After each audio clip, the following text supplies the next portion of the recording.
Hello dear students, welcome to my channel.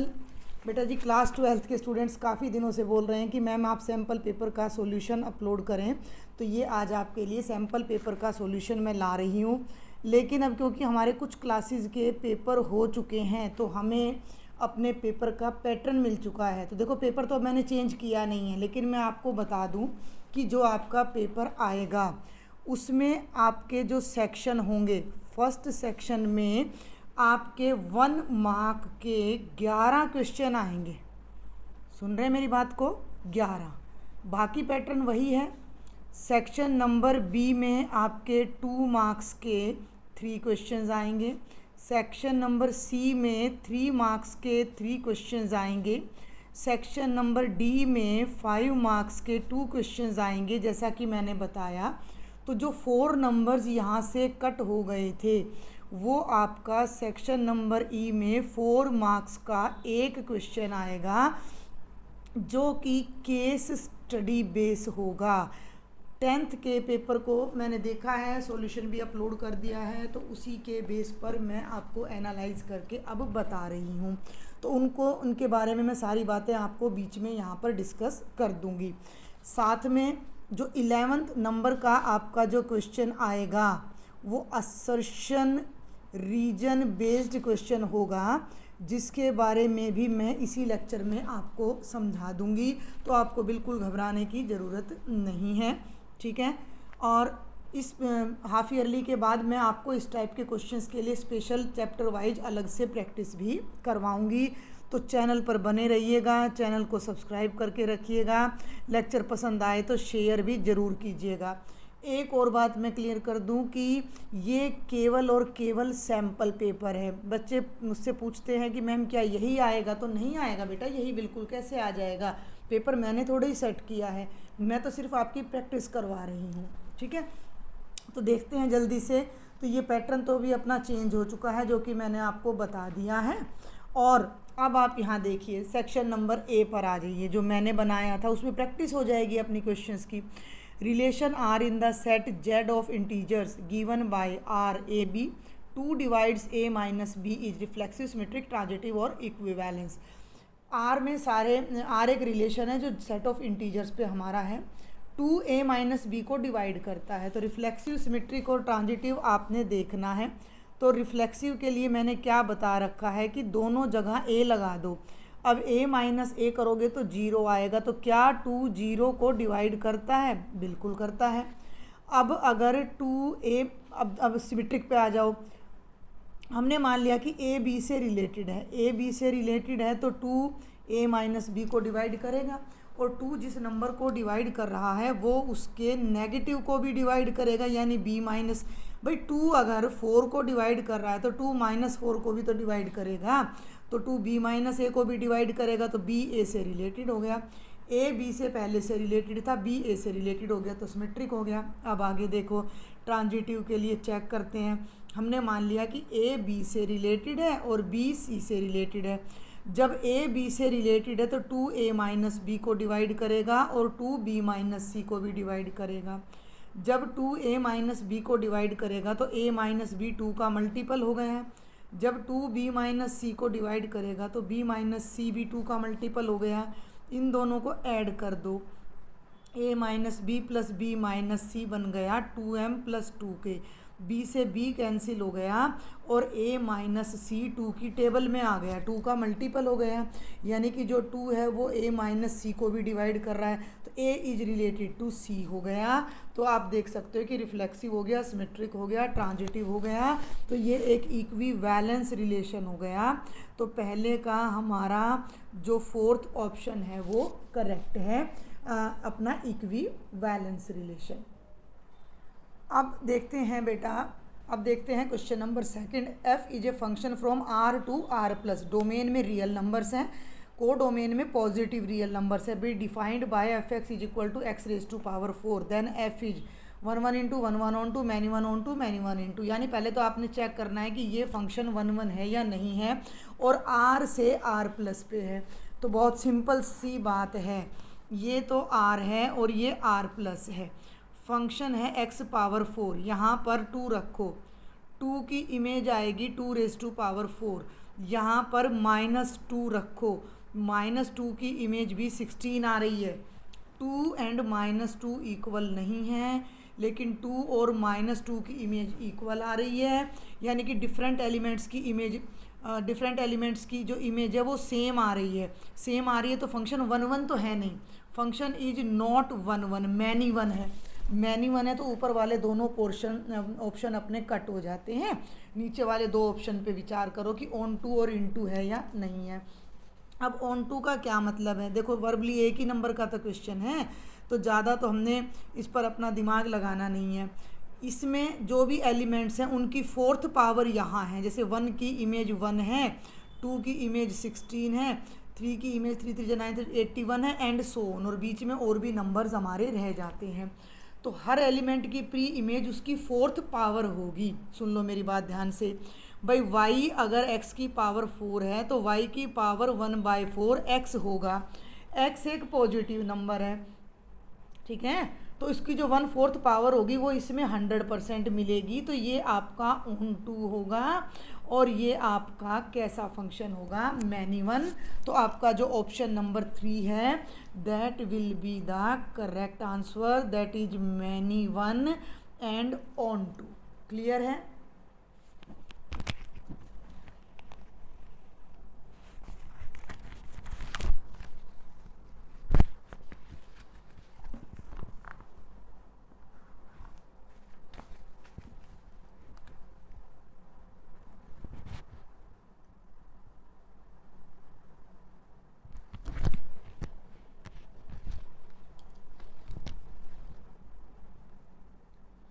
Question number 3 बेटा, the principal value of tangent inverse -√3 is.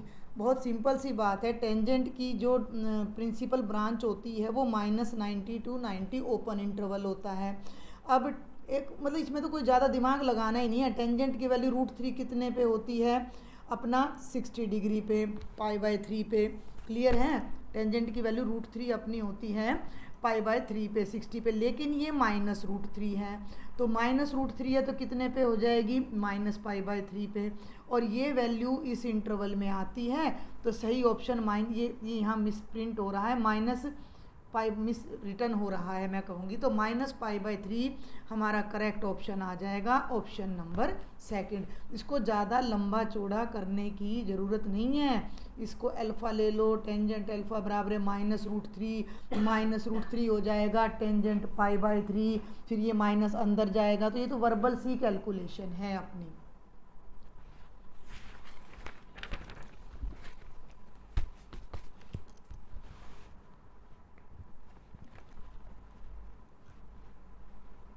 Question number 4, cos inverse sine of cos inverse 1/2। इस तरह के question को अंदर से start करो। Cos inverse 1/2, cos की value 1/2 कितने पे होती है भाई, 60 पे, तो ये हो जाएगा cos inverse sine of 60 degree.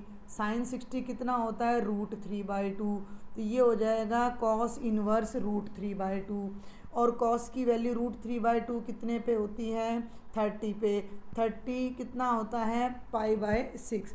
तो इसका आंसर आपका आ जाएगा π/6, यानी कि अपना ऑप्शन नंबर 1 आ जाएगा π/6।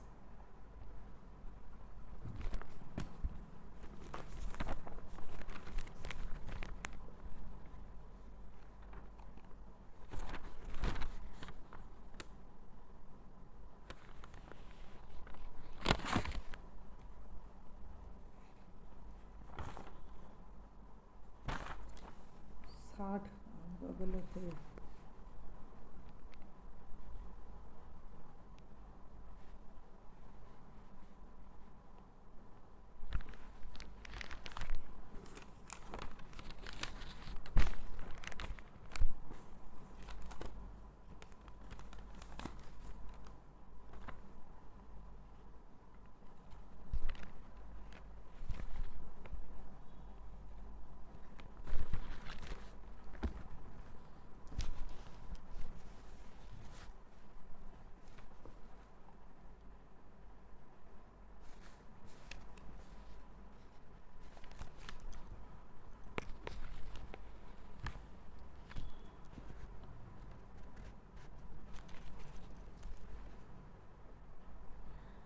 Question number 5, construct a 3/2 matrix whose elements are given by aij is equal to 1/2 determinant of i modulus of i minus 3j।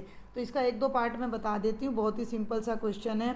3/2 order का matrix बनाना है, तो वो मैट्रिक्स आपका क्या होगा, 1 1 1 2 2 1 2 2 और भैया 3 1 और 3 2, ये आ जाएगा आपका। ठीक है, और एलिमेंट्स आपके क्या दे रखे हैं, 1/2 modulus of i minus 3j। ठीक है, अब मैं यहाँ 1 1 रखूँ तो 1/2 1 माइनस यहाँ 1 रखोगे 3, 3 में से 1 गया 2, 2 से 2 कैंसिल होके 1 आ जाएगा। अब मैं यहाँ 1 रखूँ, यहाँ 2 रखूँ तो 1/2 यहाँ 1 आएगा, यहाँ 2 रखोगे 6 आएगा, 1 में से 6 माइनस करोगे -5, लेकिन मॉडुलस है तो 5/2, तो मैं साथ साथ यहाँ वैल्यू रखती जाती हूँ। ये 1 आ गया, ये 5/2। अब यहाँ 2 1 रखना है ना, i की जगह 2, j की जगह 1, तो a21 1/2 2 माइनस 3 माइनस 1 प्लस 1 1/2 आ जाएगा। ऐसे ही आपका a22 रखोगे तो यहाँ 2 रखोगे, 3 2 जा 6, 2 में से 6 माइनस करोगे 4, 4 को 2 नेगेटिव, तो आंसर आपका आएगा ही नहीं। मेरी बात सुन लो, तो जो नेगेटिव वाले हैं उनको तो ख़त्म ही कर दो, ये भी ख़त्म, ये भी ख़त्म। तो या तो मेरा आंसर ये पॉजिटिव वाला है और या मेरा नन ऑफ दीजिए, इसलिए मुझे चेक तो करना पड़ेगा। अब मैं आ जाती हूँ i की जगह 3 और j की जगह 1 पुट कर दूँ, तो a31 कितना हो जाएगा, 1/2 3 माइनस 3 यानी 0, और i की जगह 3 और j की जगह मैं 2 पुट करती हूँ तो 1/2 3 माइनस 6 यानी कि 3/2, तो 1/2 और फिर 2 और फिर 0 और 3/2, ये ऑप्शन देखो कहाँ है, तो ये अपना फर्स्ट वाला ऑप्शन है, तो ये आपका करेक्ट आंसर आ जाएगा। अदरवाइज थोड़ा सा ऐसे आइडिया भी लगा लिया करो कि भैया अगर यहाँ भी एक भी टर्म नेगेटिव होती तो तीनों ही हट जाते और नन ऑफ दी जा जाता। ठीक है, 6th क्वेश्चन भी अपना मैट्रिक्स में से है। The value of y which for which the following matrices are equal, तो 2x + 5 तो 5 के इक्वल, ये तो बहुत ही सिंपल सा क्वेश्चन है अपना। क्वेश्चन नंबर 6 की मैं बात कर रही हूँ, तो फर्स्ट एलिमेंट तो फर्स्ट के इक्वल हो जाएगा, तो 2x + 5 = 5, 5 से 5 कैंसिल हो गया तो x की वैल्यू 0 आ गई। लेकिन इसने x की नहीं y की वैल्यू पूछी है, तो y की वैल्यू पूछी है तो ये एलिमेंट इसके इक्वल हो जाएगा 2 1 2 1 के, तो x + 2y = 6, x की जगह 0 रखो तो 2 को राइट में ले जाओ तो भैया y की वैल्यू 3 आ जाएगी, तो ये आपका करेक्ट ऑप्शन हो जाएगा। आगे बढ़ते हैं। इफ़, इस तरह का क्वेश्चन आपका ज़रूर आता है एग्ज़ाम में, कुछ भी स्टेटमेंट हो सकती है वो। If the function defined by f(x) x > 5 kx + 1 3x - 5 x > 5 हो और ये कॉन्टीन्यूस है 5 पे, तो आपने k की वैल्यू बतानी है।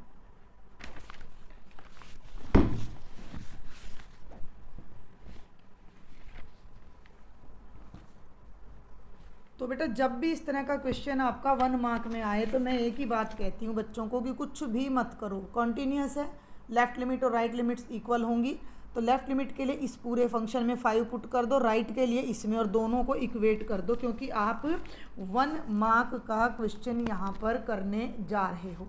दिख रहा है आपको, हम क्वेश्चन नंबर 7 कर रहे हैं। तो ये लेफ़्ट लिमिट के लिए देखो, अगर 2 मार्क्स में 3 मार्क्स में आएगा तो अलग अलग लिमिट आपको निकालनी पड़ेगी, लेकिन 1 मार्क में आए तो बिल्कुल मुँह ज़बानी क्वेश्चन है। यहाँ 5 रखो तो ये बना 5k + 1, ठीक, और इसमें 5 रखो तो 5 3 जा 15, 15 में से 5 माइनस करोगे 10, 1 को राइट में ले जाओ, 10 - 1 9 और k की वैल्यू 9/5 आ जाएगी, तो ये आपका करेक्ट आंसर हो जाएगा अगर ये फंक्शन 5 पे कॉन्टीन्यूस है तो। आगे बढ़ती हूँ 8th क्वेश्चन पे।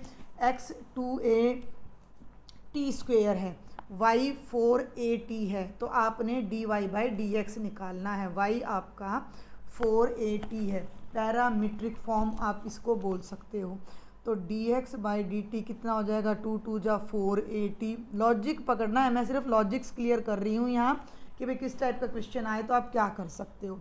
अब आपने dy/dx निकालना है, तो वो बन जाएगा dy/dt / dx/dt, तो 4a/4at जो कि आपका 1/t हो जाएगा। ढूंढो कहाँ है इसमें 1/t, तो ये आपका थर्ड ऑप्शन है।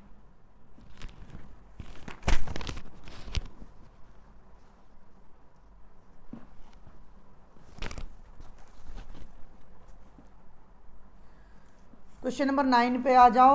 F x is equal to X cube minus 3x plus 4 has a maxima at X is equal to, भाई has a maxima, when X is equal to कर दो इसको कि एक्स की किस वैल्यू के लिए ये फंक्शन की वैल्यू मैक्सिमम होने वाली है।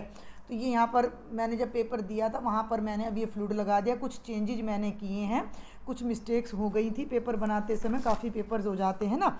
तो आप देखें कि f x is equal to बच्चे ये है x cube minus 3x plus 4, इसका मैक्सिमा देखना है। क्या करें, प्रोसेस को समझो। किसी भी फंक्शन की मैक्सिमम वैल्यू चेक करनी है, फर्स्ट डेरिवेटिव निकालो 3x स्क्वेयर माइनस 3 यानी कि 3 इंटू एक्स स्क्वेयर माइनस 1, उसको 0 के इक्वल पुट करो तो x square minus 1 is equal to 0, x square is equal to 1 और एक्स की दो वैल्यूज आ जाएंगी प्लस माइनस 1। अब इस फंक्शन का निकाल लो डबल डेरिवेटिव, 2 3 जा 6x, और जो पॉइंट्स आए हैं उनको इसमें पुट करके देखो। जिन पॉइंट पे डबल डेरिवेटिव पॉजिटिव होता है वो पॉइंट ऑफ मिनिमा होता है, जहाँ डबल डेरिवेटिव नेगेटिव होता है वो आपका पॉइंट ऑफ मैक्सिमा होता है। +2 का 90% सिलेबस मेरा ऑलरेडी अपलोड है चैनल पर। भाई न्यू मैथ है तो आप डिलीटेड पोर्शन को छोड़ सकते हो, डिलीटेड एक्सरसाइज को छोड़ सकते हो, इतना भी कुछ ऐसा डिलीटेड नहीं है कि आपको कंफ्यूज होना पड़े। तो जब मैं x की जगह 1 रखूँगी तो ये 6 बनेगा जो कि पॉजिटिव है, जब मैं x की जगह -1 रखूँगी तो ये -6 बनेगा जो कि नेगेटिव है, और नेगेटिव है तो ये हो जाएगा point of maxima x is equal to -1 पे ये फंक्शन मैक्सिमम है। तो हमें सिर्फ इतना बताना था, तो राइट ऑप्शन ये हो जाएगा सेकंड वाला। आगे देखो, the value of integral cos square x/2 dx is, cos square x/2 की इंटीग्रेशन क्या होगी। तो यहाँ आपको अपना ट्रिग्नोमेट्री लगानी है, i is equal to cos square x/2 dx। देखो कागज़ को आप बिल्कुल भी वेस्ट ना किया करें, क्योंकि ये पेड़ों से बनते हैं कागज़, हमारे बहुत सारे हमारे पेड़ नष्ट हो जाते हैं इन कागज़ों को बनाने के लिए। तो जितना ज़्यादा यूटिलाइज कर सकें उतना हमारे पर्यावरण के लिए भी बहुत अच्छा रहता है। तो ये देखो बच्चे, आपको अगर याद हो तो cos square x is equal to 1 minus cos 2x/2। अब यहाँ x/2 है तो ये बन जाएगा 1 माइनस cos x सारे के बाय में 2 dx इंटीग्रेशन। ठीक, 1/2 को बाहर ले लो तो 1 की इंटीग्रेशन x हो जाएगी cos x की sin x और plus c, 1/2 x minus sin x plus c, 1/2 x minus sin x plus c। अब ये आ जाता है क्वेश्चन नंबर 11।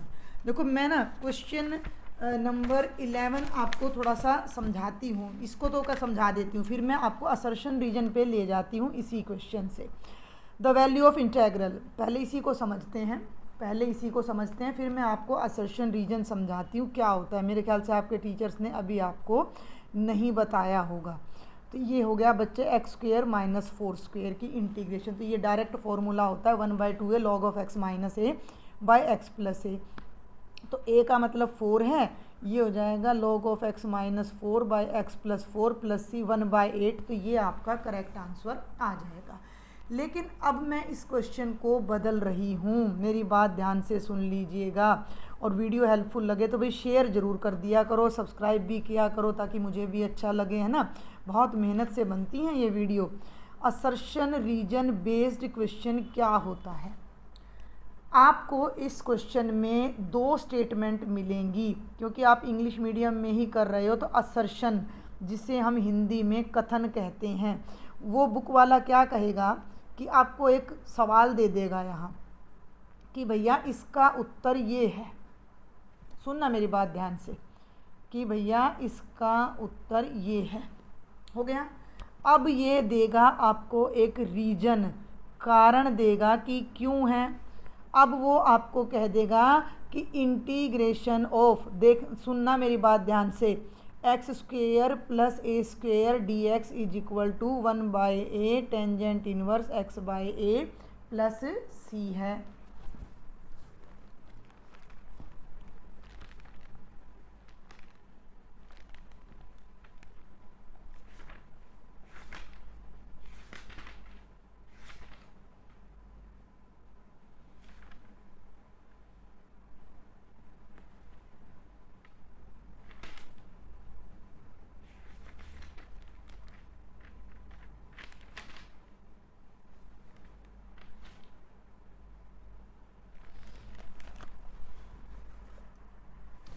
अब बहुत ध्यान से सुनना, ये दो चीज़ें आपको दे देगा और फिर 4 ऑप्शन देगा। पहला ऑप्शन आपने कब चूज करना है कि असर्शन इज ट्रू, पहले वाला सुन लो मेरी बात ध्यान से, and reason is true, and reason is correct explanation, reason is correct explanation of assertion. सुन लो, आपको सबसे पहले तो वो 2 क्वेश्चन देगा, दोनों क्वेश्चन आपने चेक करने हैं कि ट्रू हैं या फॉल्स हैं। सबसे पहला काम तो आपका ये रहेगा। अब ये तो ट्रू है क्योंकि मैंने अभी आपको सामने करके दिखाया है, तो ये मेरा ट्रू आ रहा है। ये फॉर्मूला भी अपना बिल्कुल सही है, आप चेक कर लेना बुक में से, तो ये भी मेरा ट्रू आ रहा है। सुन रहे हो मेरी बात को? अब ये क्या कहता है कि अगर असर्शन भी ट्रू है और रीजन भी ट्रू है और ये रीजन इसको सही एक्सप्लेन करता है, तो आपने ऑप्शन नंबर ए चूज करना है। लेकिन अगर आप देखो तो ये वाला फॉर्मूला मैंने इसमें थोड़ी लगाया है भाई, अपनी जगह ये भी ठीक है, अपनी जगह ये भी ठीक है, लेकिन इस फार्मूले की मदद यहाँ नहीं ली मैंने। ये फार्मूला इसको एक्सप्लेन नहीं कर रहा, ये तो एक अलग से फॉर्मूला हो गया है। तो ये पहला वाला तो मैं चूज नहीं कर सकती भाई। असर्शन ट्रू है मान लिया, रीजन ट्रू है मान लिया, लेकिन जो रीजन ये दे रहा है वो इस पे फिट नहीं बैठ रहा। क्लियर? बी ऑप्शन में आपको क्या कहेगा कि assertion is true and reason is true, but बहुत ध्यान से समझना, reason is not correct explanation, reason is not correct explanation of assertion. तो आपने बी ऑप्शन चूज़ करना है। तो भैया आप देखो दोनों ट्रू हैं, लेकिन ये इसको एक्सप्लेन नहीं करता, तो मेरा सही उत्तर ये आएगा। सी में क्या होगा? सी में असर्शन इज ट्रू, और अगर रीजन फॉल्स है तो आपने सी चूज़ करना है। असर्शन मैं शॉर्ट में लिख रही हूँ, फॉल्स है, रीजन ट्रू है, तो आपने डी ऑप्शन चूज़ करना है। ये होता है असर्शन रीजन बेस्ड क्वेश्चन, जो आपको 11वें नंबर पर मिलने वाला है। फिर समझ लीजिए, आपको एक असर्शन मिलेगा, आपको एक रीजन, 2 क्वेश्चन मिलेंगे, 2 रिजल्ट मिलेंगे, 2 कोई भी आइडेंट कुछ भी मिल सकता है। आपको चेक करना है कि पहले वाला ट्रू है या फॉल्स है, उसके सामने लिख लो। दूसरे वाला ट्रू है या फॉल्स है, उसके सामने लिख लो। अगर पहला ट्रू है दूसरा फॉल्स है तो सी चूज़ करोगे, पहला फॉल्स है दूसरा ट्रू है तो डी चूज़ करोगे। लेकिन अगर दोनों ट्रू हैं तो आप क्या चेक करोगे कि क्या इसकी वजह से पहले वाला पार्ट हल हुआ है। अगर इसकी वजह से पहले वाला पार्ट ट्रू आ रहा है तो ए ऑप्शन चूज़ करोगे। अगर इसकी वजह से पहले वाला पार्ट ट्रू नहीं आ रहा तो आप बी ऑप्शन चूज़ करोगे। ये क्वेश्चंस बहुत टाइम से सीबीएसई में आ रहा है, पिछले 1-2 साल से, और आपका अब इंट्रोड्यूस हुआ है। तो ये आपका 11वां क्वेश्चन ऐसा पूछा जाएगा और केवल 11 एमसीक्यू आएंगे। अब मैंने 4 एमसीक्यू और डाल रखे, तो वो तो मैं सॉल्व आपको कराऊंगी ही भाई, हमारी प्रैक्टिस हो जाएगी। चलते हैं 12वें पर।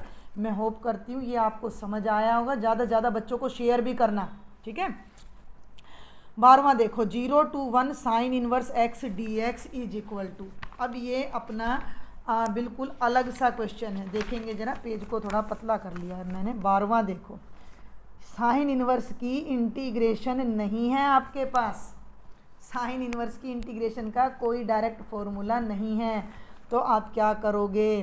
Put sine inverse x is equal to z, x is equal to sine z, d x is equal to cos z d z, और लिमिट को भी चेंज करोगे। जब x 0 है तो z मेरा साइन इनवर्स 0 है, जब x 1 है तो z मेरा साइन इनवर्स 1 है। तो ये जो इंटीग्रेशन है वो मेरी देख लो क्या बन जाएगी, साइन इनवर्स x की जगह तो z आ जाएगा, dx की जगह कॉस जेड डी जेड आ जाएगा, 0 की जगह लिमिट 0 आ जाएगी, और 1 की जगह मेरी लिमिट π/2 आ जाएगी, 1 की जगह मेरी लिमिट π/2 आ जाएगी, ठीक है। तो अब आइलेट का आपने यहाँ पर फॉर्मूला लगाना है। तो एल्जेब्रिक फर्स्ट, ट्रिग्नोमेट्रिक सेकंड। तो first as it is, second की इंटीग्रेशन माइनस फर्स्ट की डिफरेंशिएशन, सेकंड की इंटीग्रेशन। अभी मैं कोई लिमिट पुट नहीं कर रही हूँ, 1 मार्क का है, नहीं तो आपने फिर ऐसे अलग अलग करनी होती है। तो जेड साइन जेड, और साइन जेड की होती है माइनस, तो माइनस माइनस प्लस हो जाएगा cos Z between the limits 0 to π/2। Limit change हो गई थी ना, तो यहाँ अब आप रखो π/2 अपर लिमिट, और भैया साइन π/2 प्लस कोस π/2 माइनस 0 और माइनस कॉस 0। साइन π/2 1 होता है, 1 को π/2 से करो, कोस π/2 0, ये भी 0, कोस 0 1, तो π/2 -1 आपका आंसर आ जाएगा। देख लो ये रहा, ये π/2 -1 है, अगर दिख ना रहा हो तो मैं बता दूँ।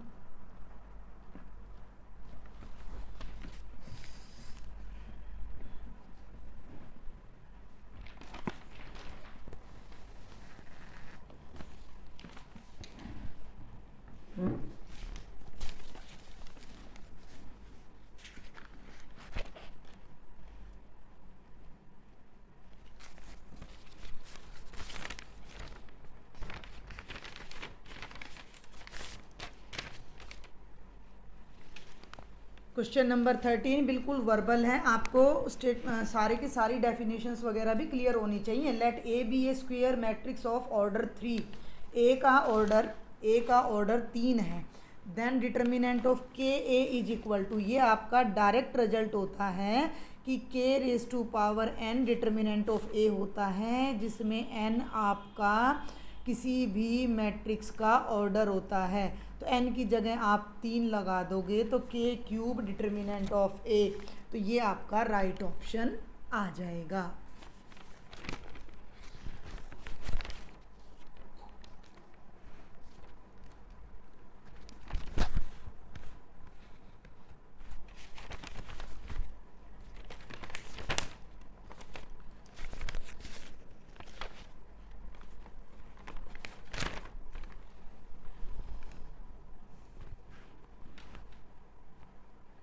क्वेश्चन नंबर 14 बड़ा मज़ेदार सा आसान सा क्वेश्चन है। 0 to π/2 root sine X by root sine x plus cos X. यहाँ पर हम एक प्रॉपर्टी लगाते हैं 0 to a F X D x is equal to 0 to a F of a minus X D x.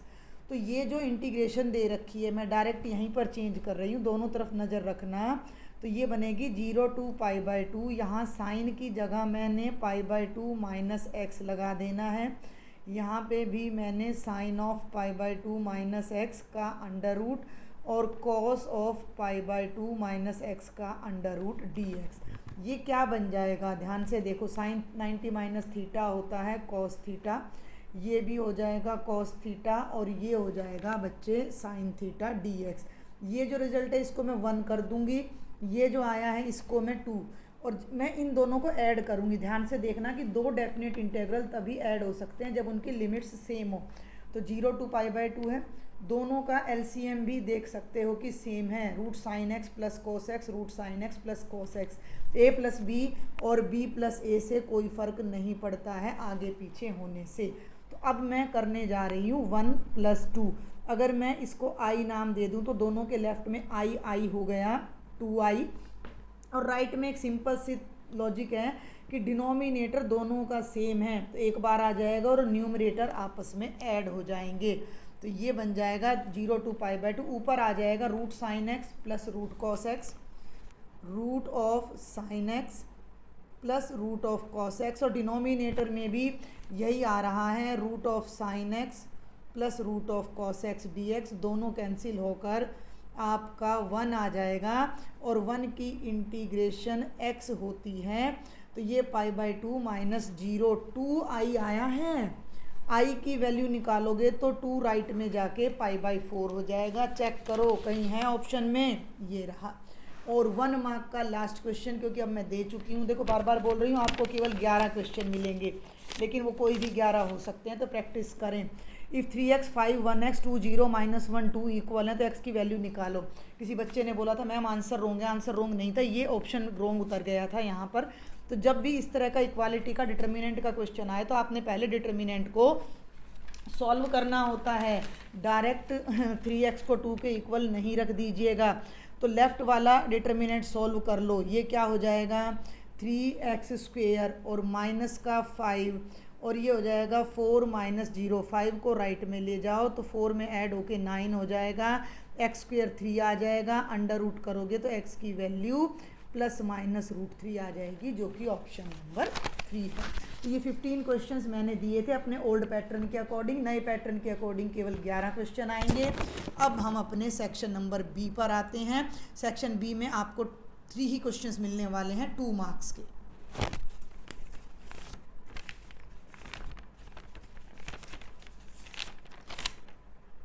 और mic तो लगाया ही ना इतनी देर से। अब हम देखेंगे बेटा सेक्शन नंबर बी, 2 मार्क्स के अपने क्वेश्चन हैं, उनको और सॉल्व कर लेते हैं। Solve tangent inverse 2x plus tangent inverse 3x is equal to π/4। तो यहीं से मैं आपको बताती हूँ, आपकी आइडेंटिटी होती है tangent inverse x plus tangent inverse y is equal to tangent inverse x plus y by 1 minus XY, जिसमें आपका XY जो है वो 1 से लेस होना चाहिए। तो हम उस कंडीशन को यहाँ अप्लाई नहीं करेंगे, इसको डायरेक्ट कर देंगे, 2 ही मार्क्स का है। तो ये आइडेंटिटी लग के ये बन जाएगा tangent inverse 2x plus 3x divided by 1 minus 2x into 3x is equal to π/4। ठीक है, ये वाली आइडेंटिटी मैंने यहाँ पर अप्लाई कर दी। तो इसको ओपन कर लो और टेंजेंट को राइट में ले जाओ। तो ये तो बन जाएगा अपना 5x by 1 minus 6x square, और टेंजेंट राइट में जाएगा तो ये बन जाएगा टेंजेंट π/4। टेंजेंट π/4 कितना होता है? 1 होता है। 1 माइनस 6x स्क्वेयर को राइट में ले जाओ तो 1 minus 6x square, cross multiply कर दिया 1 से, इनको इधर ले आओ तो 6x square plus 5x minus 1 is equal to 0। Quadratic equation बन गई है। सॉल्व करना था तो अब आप इसको सॉल्व करके अपना x का वैल्यू कैलकुलेट कर सकते हो। तो x की वैल्यू कैलकुलेट करने के लिए अपनी मिडल टर्म को, x की वैल्यू कैलकुलेट करने के लिए मिडल टर्म को ब्रेक कर दो। 6 माइनस 1 5 होता है, तो ये बन जाएगा 6x minus x minus 1 is equal to 0। दोनों में से 6x कॉमन ले लो, इन दोनों में से 1 कॉमन ले लो इज इक्वल टू 0। दोनों में से x प्लस 1 कॉमन ले लो तो 6x minus 1 is equal to 0। यहाँ से x की वैल्यू माइनस 1 आ जाएगी और यहाँ से x की वैल्यू 1/6 आ जाएगी। तो बहुत ही सिंपल सा था ये अपना क्वेश्चन नंबर 16 करवाया है मैंने। 17 भी बहुत ही सिंपल है अपना। If a is this I2 1001 है, then find k so that k square is equal to 5a minus 21i। ठीक है, तो अब हम देखते हैं अपना क्वेश्चन नंबर 17। सारे के सारे 2/2 ऑर्डर रखे हैं, तो पहले a स्क्वेयर निकाल लो। a स्क्वेयर हो जाएगा 0 3 माइनस 7 5 0 3 माइनस 7 5। ऐसे करोगे तो 0 प्लस 21, ऐसे करोगे तो 0 प्लस 15, इसको करोगे तो 0 और ये माइनस का 35, और इसको करोगे तो माइनस का 21 और प्लस 24। 24 में से एक माइनस करेंगे तो 3 आएगा। ठीक है ना, माइनस 21 प्लस 20, ये a स्क्वेयर आ गया। अब आप ले लो k square is equal to 5a minus 21i। यही हमने सॉल्व करना है k के लिए। a स्क्वेयर को अपना चेक कर लेना एक बार। हाँ जी, देखा 0 माइनस ये माइनस 21 आएगा। ऐसे लोगे तो 0 प्लस 15, 5 3 15, 0 माइनस 35 और माइनस 21 प्लस 25 और माइनस 21 प्लस 25 4। देखा, 2 मिस्टेक्स निकल आई हैं, तो ऐसे हमें थोड़ा सा ध्यान देना होता है। माइनस 21 प्लस 25, 25 में से 21 4 आ गया। अब ये ले लो k into minus 21 plus 15 minus 35 plus 4 is equal to 5। a की जगह पे फिर पुट कर दो 0 3 माइनस 7 5, 0 3 माइनस 7 5, और भैया माइनस 21 i की जगह पुट कर दो 1001। 2 मार्क्स का क्वेश्चन है ये। तो ये हो जाएगा minus 21 k 15 k minus 35 k 4 k is equal to, देखो 5 0 15 5 7 35 और 5 5 जा 25, और ये आ जाएगा 21 0 0 21। राइट साइड को सोल्व कर देती हूँ। 0 में से ये गया तो माइनस 21, 15 में से 0 गया तो 15, और ये माइनस का 35 और ये 4, इन दोनों को इक्वल करो तो फर्स्ट एलिमेंट फर्स्ट के इक्वल आना चाहिए। तो minus 21 k is equal to minus 21, cancel होकर k की वैल्यू 1 आ जाएगी। जब यहाँ 1 रखोगे तो देखो 15 आ रहा है, यहाँ 1 रखोगे, यहाँ 1 रखोगे तो हमारा आंसर बिल्कुल करेक्ट है।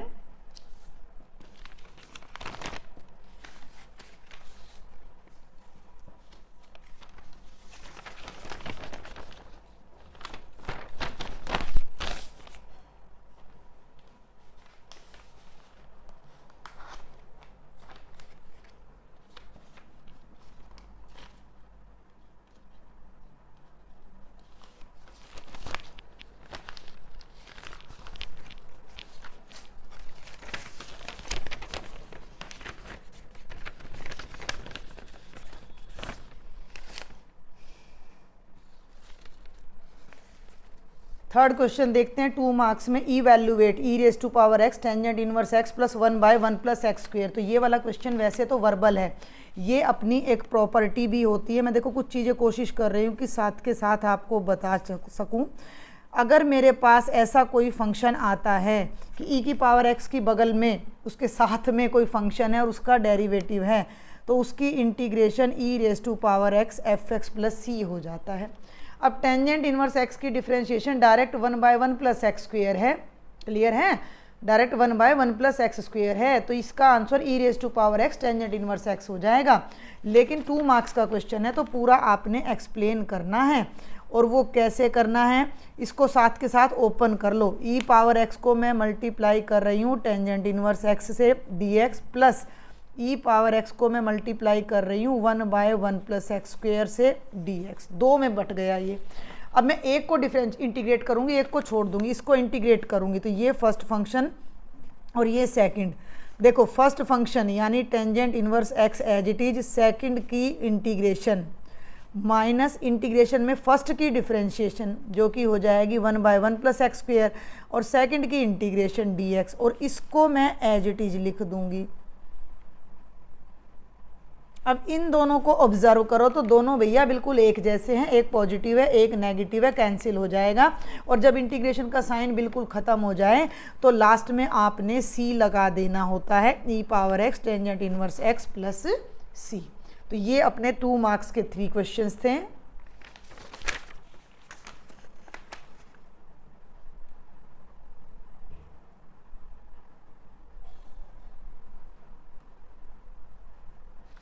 पच्चीस में से कितने हो गए, 18।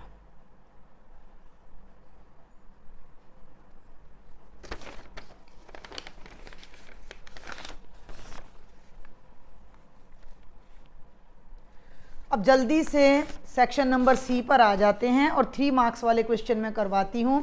Find the absolute maximum value and the absolute minimum value of this function. अब आपके पास केवल मैक्सिमा मिनिमा रह जाता है, टेंजेंट तो खत्म हो गया, इंक्रीजिंग डिक्रीजिंग तो उनका अच्छे से आपने प्रैक्टिस करनी है लॉन्ग क्वेश्चन के लिए। तो ये तो बहुत ही आसान क्वेश्चन है, बल्कि मैंने तो पेपर में आसान डाले हुए हैं। F x is equal to sine x plus cos x, x belongs to 0 to pi. तो जब भी एब्सोल्यूट मैक्सिमा मिनिमा की बात आए तो वो बहुत आसान क्वेश्चन होता है। आपने इसको डिफ्रेंशिएट करना है, 0 के इक्वल रखना है, कुछ पॉइंट्स आएंगे, उन पॉइंट्स पे 0 पे और पाई पे फंक्शन को वैल्यू निकाल लेनी है फंक्शन की। जो वैल्यू सबसे छोटी होगी वो एब्सोल्यूट मिनिमम होगी, जो सबसे बड़ी होगी वो एब्सोल्यूट मैक्सिमम होगी। तो देखो ज़रा सॉल्यूशन, ये आपका फंक्शन है sine x plus cos x, interval है 0 to पाई। डेरिवेटिव निकालो तो ये बनेगा cos x minus sine x, इसको रख दो 0। तो ये हो गया cos x is equal to sine x, और कॉस एक्स और साइन एक्स इक्वल कब होते हैं, पाई/4 पर। केवल एक ही पॉइंट आया। अब आपने कुछ भी नहीं करना, ये बल्कि मैंने गलत दे दिया, ये क्वेश्चन यहाँ पर 3 मार्क्स में तो देना ही नहीं था। अब आप क्या करोगे कि एफ एक्स की वैल्यू इन तीनों पर चेक करोगे। जब एक्स 0 है तो एफ की वैल्यू 0 पे चेक करो, साइन 0 प्लस कॉस 0 1 आ गई। फिर पाई/4 पे चेक कर लो, जब x पाई/4 है तो फंक्शन की वैल्यू कितनी हो जाएगी, साइन पाई/4 प्लस कॉस पाई/4 यानी 1/√2 प्लस 1/√2 यानी 2/√2 यानी कि √2। √2 का मतलब कितना होता है भैया, 1.4। अब इसमें पाई पुट कर दो बच्चे, इसमें फंक्शन में एफ पाई, तो ये हो जाएगा sine pi plus cos pi. Sine pi 0 होता है, कॉस पाई -1। इन तीनों में 1.4 मैक्सिमम वैल्यू है जो कि पाई/4 पे आई है, और -1 मिनिमम वैल्यू है जो कि पाई पर आई हैं, तो ये एब्सोल्यूट मिनिमम वैल्यू है और ये एब्सोल्यूट मैक्सिमम वैल्यू है।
अब सॉल्व करेंगे बेटा, अब हम सॉल्व करेंगे question number 20। Evaluate dx by 9x² minus 12x plus 8। तो इस तरह का जो क्वेश्चन है डिनोमिनेटर में आ चुका है। न्यूमरेटर में होता तो बहुत सिंपल एक ही नंबर का क्वेश्चन ये हमारा हो जाता। तो dx by 9x² minus 12x plus 8, तो इसमें आपने स्क्वायर कंप्लीट करना है डिनोमिनेटर में, और स्क्वायर कंप्लीट करने के लिए x² का कोफिशिएंट 1 होना चाहिए। तो इस 9 को बाहर कर लो, 1/9, ठीक है। तो ये आ गया dx बाय, देखो जब इसको 9 से डिवाइड करोगे x², ये हो जाएगा 12/9x और ये हो जाएगा 8/9। समझ में आ रही बात? ये कैंसिल हो जाएगा, 3 4 जा 3 3 जा, है ना। तो 1/9 is equal to dx by x² minus 4/3x plus 8/9। अब हम क्या करते हैं, x के कोफिशिएंट का हाफ लेते हैं। तो 4/3 का हाफ हो जाएगा 2/3, 2 दिख रहा है ना आपको, 2/3 का स्क्वायर हो जाएगा 4/9। तो इसमें हम 4/9 ऐड करेंगे और 4/9 को सब्ट्रैक्ट, तो बाहर तो मेरा 1/9 ही रहेगा और ये हो जाएगा dx by x² minus 4/3x, और मैंने यहाँ पर तो 4/9 को ऐड कर दिया, और ये जो 8/9 था इसमें से 4/9 को मैं कर दूंगी माइनस। दो जगह हम डील करेंगे। तो 1/9 dx बाय, ये जो टर्म है a² plus b² minus 2ab, तो ये तो x माइनस 2/3 का होल स्क्वायर हो जाएगी, और 8 में से 4 गया, ये 4/9।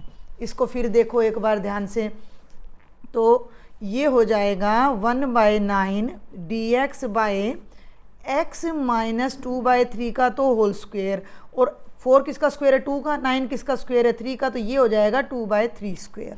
अब मैं यहाँ सजेस्ट करूँगी कि जिन बच्चों को समझ ना आए तो वो इसको पुट कर लें, x माइनस 2/3 को z पुट कर लो, तो dx कितना हो जाएगा dz, ध्यान देना।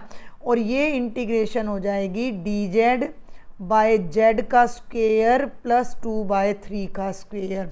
और इसी वीडियो में जो असर्शन रीजन का क्वेश्चन मैंने कराया था, अभी मैंने ये फॉर्मूला लिखा था, ये देखो कहाँ गया भाई, ये रहा। अभी देखो कि 1/x² प्लस a² की इंटीग्रेशन होती है 1/a टेंजेंट इनवर्स x/a। तो सेम फॉर्मूला यहाँ रिपीट हो गया। अब सुनना ध्यान से, 1/9 पहले से और 1/a, a है 2/3, उसको 1 के बाय में करोगे तो 3/2, और tangent inverse z by 2/3 plus c। ये हो गया बच्चे 3 3 जा 9, ऊपर 1 नीचे 6, बहुत ध्यान से करने हैं ये क्वेश्चन। और ये हो गया टेंजेंट इनवर्स 3 ऊपर चला जाएगा बाय 3z बाय 2 प्लस 6। अब z की वैल्यू है x माइनस 2/3, या एलसीएम लोगे तो 3x माइनस 2/3। तो z की वैल्यू आप रखोगे तो ये बनेगा 1/6 टेंजेंट इनवर्स, सुन लो ध्यान से, 3 बाहर, z की ये वाली वैल्यू मैं रख देती हूँ 3x माइनस 2/3, पूरे के नीचे 2 प्लस c, 3 से 3 cancel, 1/6 tangent inverse 3x minus 2/2 plus c। ये है आपका कंप्लीट 3 नंबर का क्वेश्चन। वो पहले वाला तो बस मैंने ध्यान ही नहीं दिया, शायद जल्दी में मैंने इसको ऐसा क्वेश्चन दे दिया। तो ये आपका है क्वेश्चन नंबर 21। अब मेरी बात सुन लो कि नहीं 21 और मैं अभी आपको कराती हूँ 21। ये है भाई, ठीक है, मुझे ध्यान नहीं रहा। तो x है a cos theta plus theta sine theta, y है a sine theta minus theta cos theta. तो डबल डेरिवेटिव आपने निकालना है। तो बहुत ध्यान से देखेंगे, x आपके सामने है, यहीं से मैं इसको सॉल्व कर रही हूँ। dx by d theta parametric form में a, ये हो जाएगा माइनस साइन थीटा, बहुत ध्यान से करना है। थीटा साइन थीटा को u इंटू वी से करोगे, theta as it is sine theta का derivative cos theta plus sine theta as it is theta का डेरिवेटिव 1। साइन थीटा से माइनस साइन थीटा कैंसिल हो जाएगा और ये आ जाएगा a theta cos theta. Clear है? अब y पे फोकस करो, तो मैंने निकालना है dy बाई डी थीटा। तो a साइन थीटा का डेरिवेटिव cos थीटा माइनस, अब ये ध्यान देना ब्रैकेट लगा लो, theta as it is cos theta का डेरिवेटिव माइनस साइन थीटा और plus cos theta as it is theta का 1। ये ऐसे ब्रैकेट चल रही है, ठीक है, समझ में आ रही है बात आपको? तो अब ब्रैकेट खोलो, जिनकी पकड़ अच्छी हो वो डायरेक्ट भी कर सकते हो। Minus minus plus theta sine theta minus plus minus cos theta, cos theta से cos थीटा कैंसिल, ये आ जाएगा a थीटा साइन थीटा। दोनों को डिवाइड करो तो अभी तो dy बाई डी एक्स आएगा, dy by d theta divided by d x by d theta. तो a theta sine theta by a theta cos theta और ये हो जाएगा टेंजेंट थीटा।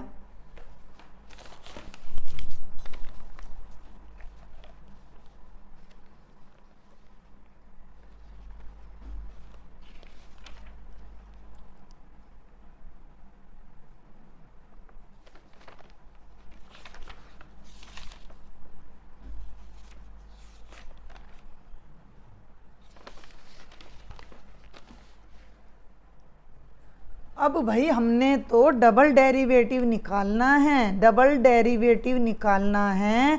तो again differentiating with respect to x, तो ये बन जाएगा d square y by d x square.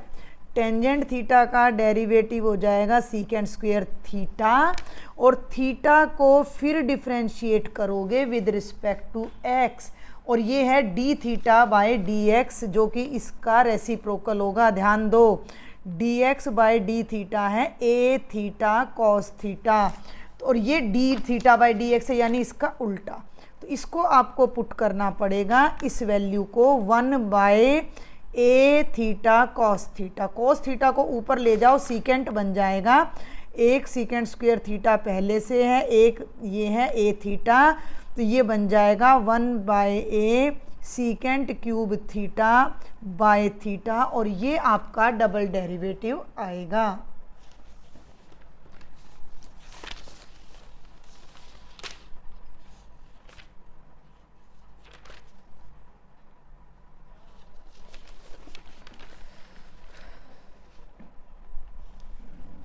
तो बेटा अभी इसी लेक्चर में ये 3 सेक्शन कराऊंगी। सेक्शन नंबर डी थोड़ा बड़ा हो जाता है, 4 क्वेश्चन है क्योंकि उसमें चॉइस दी गई है और फिर मैं चाह रही हूँ कि मैं आपको एक केस स्टडी बेस्ड क्वेश्चन भी समझा दूंगी, तो इसको नेक्स्ट वीडियो में लाती हूँ। तब तक आप इससे अपनी प्रैक्टिस करें। अच्छा लगे तो मुझे कहने की ज़रूरत नहीं है, ज़्यादा से ज़्यादा शेयर करें, चैनल को सब्सक्राइब करें। Thank you.